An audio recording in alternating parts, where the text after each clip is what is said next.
Well. Hello there. Have you missed me? I've been absent for about 2 weeks from my channel, not because I'm lazy, but I've been struck down with one of the numerous viruses circulating Istanbul, and I've been coughing my lungs off, which kind of makes it awkward to shoot a YouTube video in English. But anyhow, that's enough about me. Today's video is titled Erdogan Will Never Ever Win an Election in Turkey.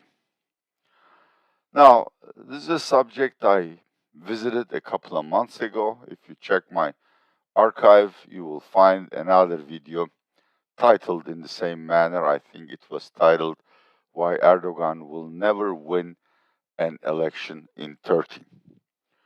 The reason I'm revisiting this subject is that over the last 3 months or so, the perception about Erdogan victory has improved. Not only most Western experts, but also Turkey's dissident intellectuals or pundits started believing Erdogan will find a way to win 2023 elections. I'm going to argue that that's complete BS.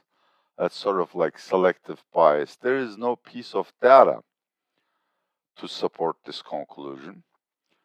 I'm also going to look at poll trends on the way to elections to show you why Erdogan will lose further ground in the polls, explain what the Turkish voter cares about, and why it will severely punish Erdogan, sending to retirement forever. And finally, I want to dissect why a majority thinks Erdogan is going to win. Essentially, there are four misconceptions. So let's get started, okay? First of all, to motivate my argument that the majority believes Erdogan is going to win, let's take a look at this Fitch 2023 Turkey election scenarios. I'm sure other institutions have put out similar publications, but I'm not privy to them. This is the only one I have access to, and it says Fitch election forecast Erdogan keeps his job, loses the legislature. In Fitch's base case scenario, with 55% probability, Mr. Erdogan wins the presidency again, but loses the parliament, which he might, again, I mean, Fitch has been fairly, fair about the situation. At least it didn't say, well, with 90% probability, Erdogan is going to win. And it has also conceded the fact that even if Erdogan wins the presidency, the legislature goes to the opposition. Just a brief parenthesis on opposition. There are two main opposition blocs. The mainstream or more centrist and leading opposition bloc is called Table of Six because it consists of six parties, the leaders of which get around a table very frequently. The other opposition bloc is led by pro-Kurdish Rights Party, HDP, and several mostly left-wing parties. And okay, well, that's that's you know these antivirus pills. I mean, they really give you an high. I've said Fitch is fair in assigning only 55% probability to an Erdogan victory. The Economist's annual and cherished experts poll, I just read it in Turkish, gives Erdogan 71% chances of victory. That's fairly high. And again, if you're familiar with Turkish coverage, you can look it up at Google.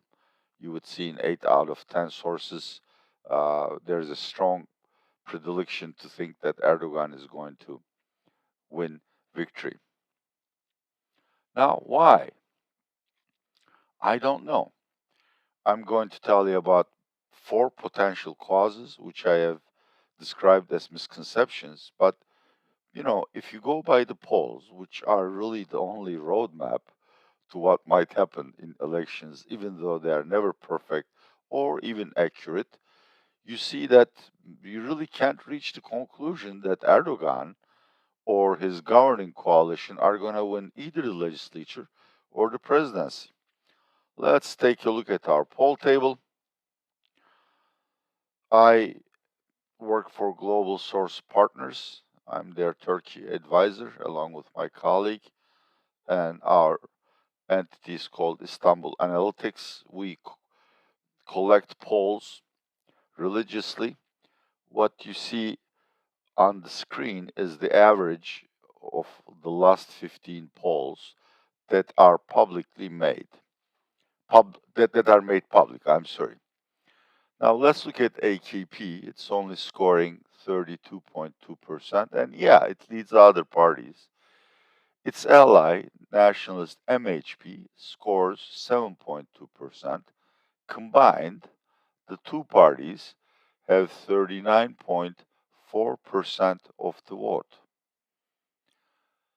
The others, they're all in the opposition, control 59, wait a second, 40, 60, 61% of the vote. Let me state it again.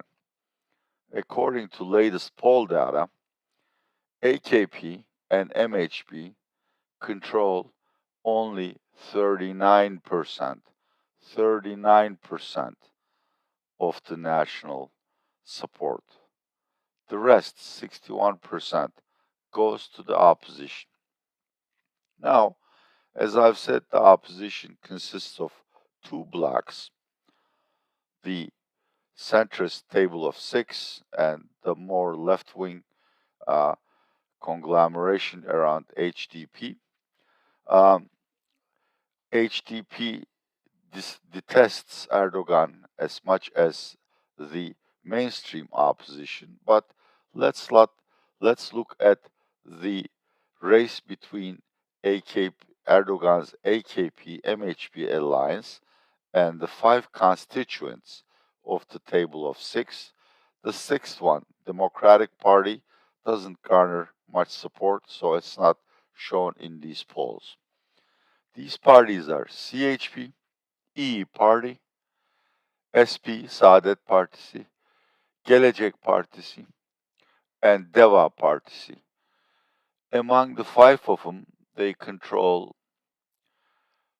20. Well, okay, let me just give, the table of, let me just summarize the view here. The table of six opposition bloc has roughly a 6% edge on Mr. Erdogan's governing coalition. Now remember, these are final poll results in the sense that the raw data, which includes those who won't answer the question or who are undecided, are allocated to parties according to their raw share of the national vote. And that's full of pitfalls. Let's look at the poll data without allocating undecideds or won't says to parties. You see AKP's core support is only 26%, and its ally MHP get only 6%. All in all, roughly 17% of the voters are undecided. Now, I understand the pollsters. It's international practice to allocate these undecideds pro rata, unless you have other reasons to believe that the distribution would not follow a normal bell curve. And there are a lot of secondary surveys which show that these undecideds are more likely to vote for the opposition rather than AKP and MHP. This is the famous shy voter syndrome, which always understates Trump's vote and which also understated Bolsonaro's vote in Brazil. Remember the familiarity here, both Trump and Bolsonaro are right-wing populists, so is Mr. Erdogan. Um, there are very good reasons for an opposition voter to hide her vote, simply because telling to someone, a pollster, that you have never known that you are going to support the main opposition party or the pro-Kurdish rights party could be reported to the police, and you may be subject of DA's the probe. So if there are any shy voters, and according to several pollsters, there are, for instance, MAC agency claims at least 2% of the, 2 out of 32%, so roughly 6-7% of the AKP voters will actually vote for HDP. So I can make the argument, though I can't prove it completely, that the undecideds will not be distributed evenly among the parties. There is probably going to be a very large portion of those who will actually vote for the opposition. But, never mind. You can just delete this part of the video. This is the parliamentary election. Again, the reason I showed this is to make the point that if someone votes for one of the opposition parties, he or she is very unlikely to vote for Erdogan. I understand this happens in the United States, where the average voter sometimes splits the ticket, but it rarely happens in Turkey. So I can argue that the vote total of AKP MHP, which is 39%, is also fairly reflective of what Erdogan will get in the first round of the presidential election. Again, a small parenthesis, in Turkey, presidential elections are sort of like the state of Georgia. In the first round, a candidate needs to win 50% plus one of the votes cast to be declared president. Otherwise, there's a runoff between the highest vote getter and the runner up in 15 days. So, anyhow, looking at parliamentary data, no matter how you look at it, no matter how you cut and slice it, there is no way to Erdogan to win. But there are also presidential polls, which I'm going to show you now. Unfortunately, this is in Turkish, but it's from the Wikipedia pages. You can look it up. I tried to replicate the English table, but it was somehow different and very awkward. I have sliced out and photographed the 13 polls which have been published between September and the first half of November.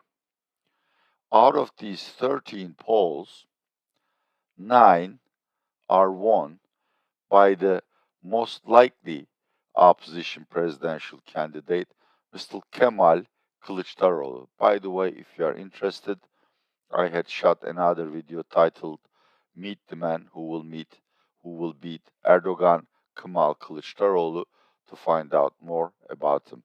Also, there are a slew of videos about what the Turkish opposition is made of, what are their plans to improve the economy and democracy, and what chance they stand to win the elections.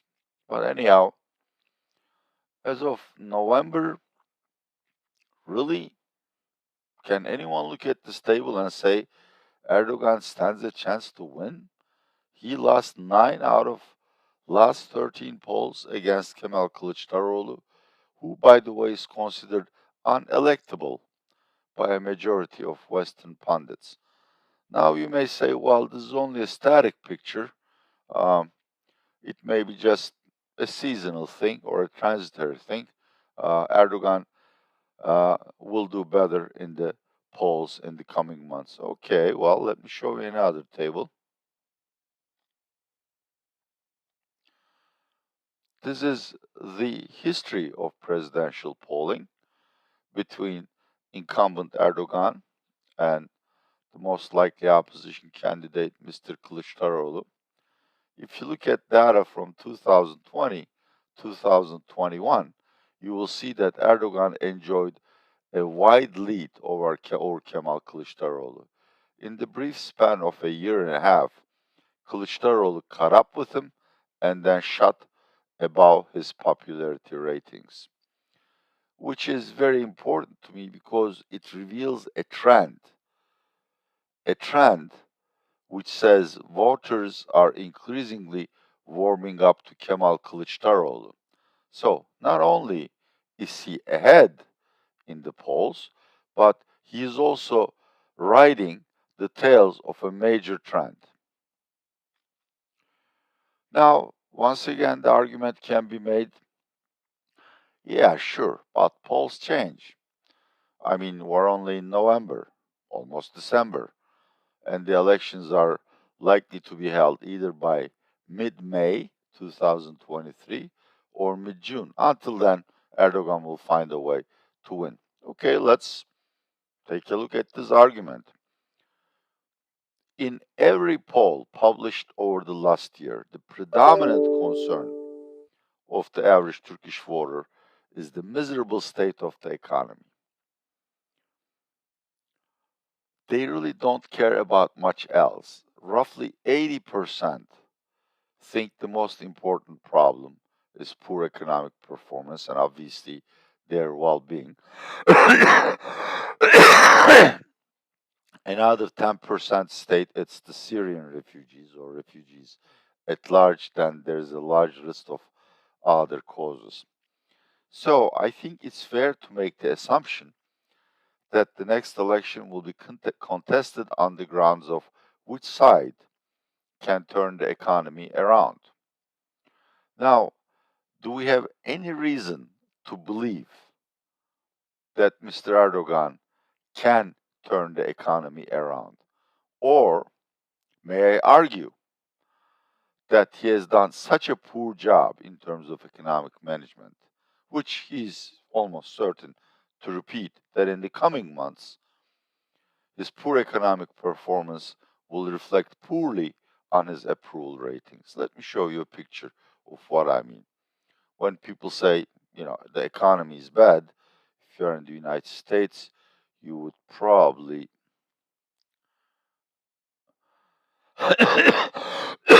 look at inflation. This chart is also in Turkish. The pink line or orange line here shows the depreciation of the Turkish lira against the American dollar. Jesus Christ.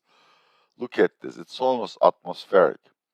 I don't think the performance of the Turkish lira is the most important or relevant indicator of Turkey's economy, but one can make the argument voters look at it sort of as a single indicator that sums up economic conditions, and they really don't like the Turkish lira to be weak. So, along those lines, and looking at the trend, Turkish lira is going to depreciate further against the dollar in the coming months, and that will seal the fate of Erdogan. The blue line is core inflation, so it's not seasonal or headline inflation. It shows the trend. And the trend is awful. I mean, I don't know of too many countries where inflation has increased so rapidly, unless they're in war, in conditions of famine, or perhaps, like Ukraine, their infrastructure being bombed by Russians. Now, a lot of pundits or experts will tell you that, yeah, well, this is Turkey. It's used to inflation. People get by, which in the past had been true. If you are born into a chronic high inflation environment from childhood on, you learn to survive. You develop behavior patterns or economic interactions that minimizes your cost from inflation. But Turkey hasn't had double-digit inflation for a decade, and between 2002 and 2017 or 18, it has enjoyed single-digit and, in most of the times, declining inflation. So roughly 40% of Turkish people, Turkey is a very young country, never had an experience with double-digit inflation. Also, while it is true that long periods of high chronic inflation may not make much of a difference to voter behavior, when inflation shoots up from roughly 15% to 90% within a year, people sit up and take notice. And that's what happened in Turkey. You can't get used to inflation. Your purchasing power, your income, your wealth is eroding so rapidly. There are no mechanisms short of robbing a bank or, you know, dealing in narcotics to minimize the cost of inflation to your livelihood. And that's a very important argument.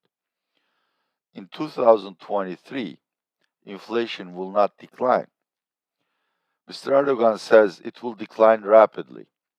That's because he doesn't understand economics. The annual rate of inflation will decline from roughly 65 to 70% at the end of this year to roughly 40 or 50% by the end of the next year.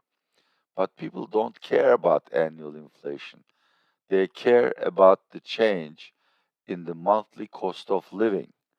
And that's going to accelerate. I predict that monthly inflation in the first half of 2023 is going to be at least 4%, possibly 5%. So that's one indicator of poor economic performance, which Erdogan is unable to improve. Ergo, he is doomed to lose. There's another important indicator, which is unemployment. This is an article from Bayanet. I duly linked the source. There are several unemployment measures in the United States and Western countries. The discussion centers around headline unemployment, seasonally adjusted. In Turkey, it's more relevant to talk about broad unemployment, which also encompasses those who work part-time, who consider themselves out of the labor force simply because they have no hope of finding a job, but would work if they thought they could find a job. Turkey's broad unemployment rate is over 20% in the third quarter, which happened to be the strongest quarter of the Turkish economy because of tourism flows. Now remember, by the end of September, 1/5 of the labor force, which also constitutes a majority of voters in all the countries, are unemployed or not happy with their jobs. Is it going to get better? No, it's going to get worse because the good tourism season we just finished generated, including knock-on effects on upstream industries, roughly 1.5 million seasonal jobs. Now that the tourists are gone, these people are not going to find unemployment. I can go on and go forth. I'm going to do another video on that. Also, the consensus is that Turkey's GDP growth rate, which is directly correlated with employment, is declining from 5% per annum towards 3% per annum, which obviously is either going to cap employment or even increase unemployment. So, why did I say all of these things? Just a second here. I think I've provided reasonable or decent proof that Erdogan doesn't stand a chance to win the next elections. If you look at the current polls, he and his governing alliance are losing badly in presidential and parliamentary elections. I have tried to explain on what grounds the Turkish voter will vote, mainly the economy, and I have also tried to prove that the economic performance is disastrous and it's going to get worse until the elections. So why do people, experts I respect, both abroad and at home, believe Erdogan is almost certain to win? There are four misconceptions. Let's go through them one by one.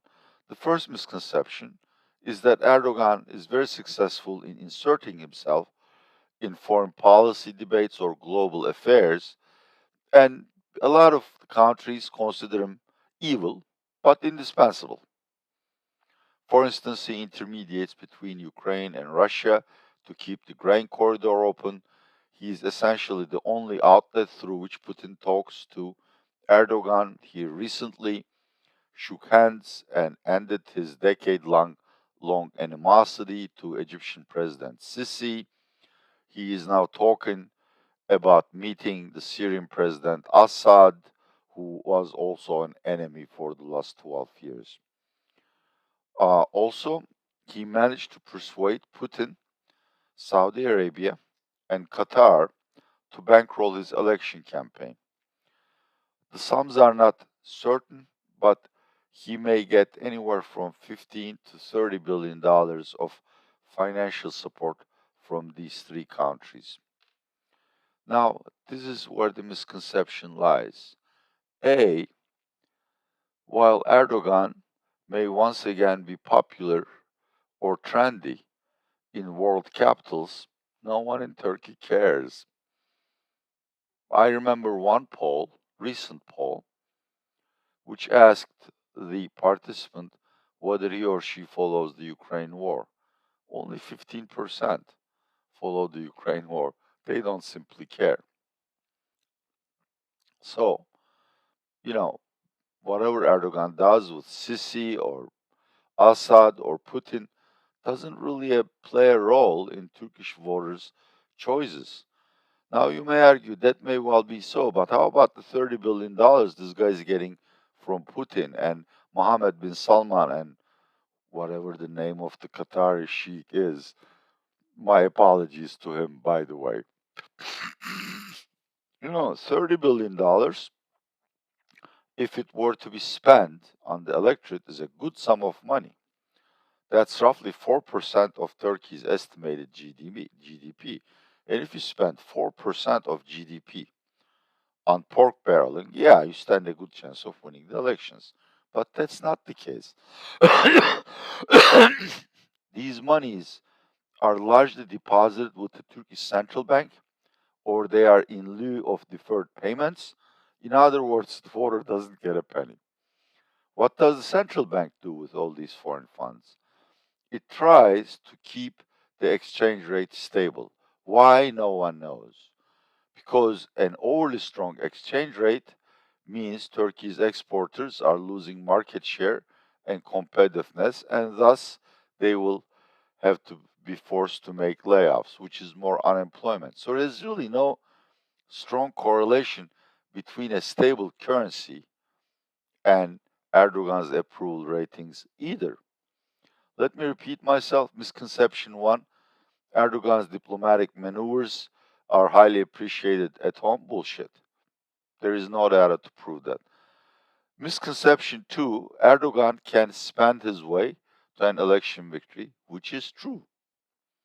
He is probably going to raise the statutory minimum wage by something like 50% and grant similar pay increases to pensioners, civil servants, etc., etc. But it doesn't help simply because whatever raises he gives to the people are eroded within 3 months by an accelerating rate of inflation. In January, people who get higher paychecks would be happy and grateful to Mr. Erdogan, and if polls were to be held in January, yeah, he might win. But the earliest day we will have elections is May 2023, and by then, the turn of the year pay increases would have been largely eroded by inflation. In fact, it is more likely that those who were grateful to Erdogan in January are going to curse him come May. So that argument is also not true. You can't spend your way to an election victory when that spending doesn't go to production or real incomes, but largely to current account deficits or to higher inflation. Misconception number three: Erdogan controls the media. No doubt. Erdogan controls the traditional media, the mainstream media, the TV channels, the newspapers. but only core AKP followers use this media. Nowadays, as in the trend everywhere, Turks get their information from social media, like, YouTube. My Turkish YouTube channel has 400,000 subscribers, and my average traffic per video is 100,000. And do you imagine I would say something about something positive about Mr. Erdogan? While Mr. Erdogan may have control over the mainstream media, which is largely outdated, in the social media space, the superiority lies with the opposition. They use social media very effectively. In fact, I've shot another video about that titled Why Erdogan Hates Social Media. He hates it because he can't control it. So there is really no truth to the assertion that Erdogan controls the media. What he controls is irrelevant. No one watches it or reads it anymore. Misconception 4: Erdogan can cheat in elections or refuse to accept the results. Now, that really raises my ire. This is what I call crass Orientalism. What is Orientalism? It's a condescending view of the people of the East, the Arabs, the Asians at large, the Iranians, the Turks. In a way, to suggest that we're somehow inferior to the enlightened Western people. That is Orientalism. Let me ask a question to these people who think Erdogan can cheat or refuse to accept the election results. How dare you? Would you be able to say the same thing about an incumbent or opposition candidate in your country?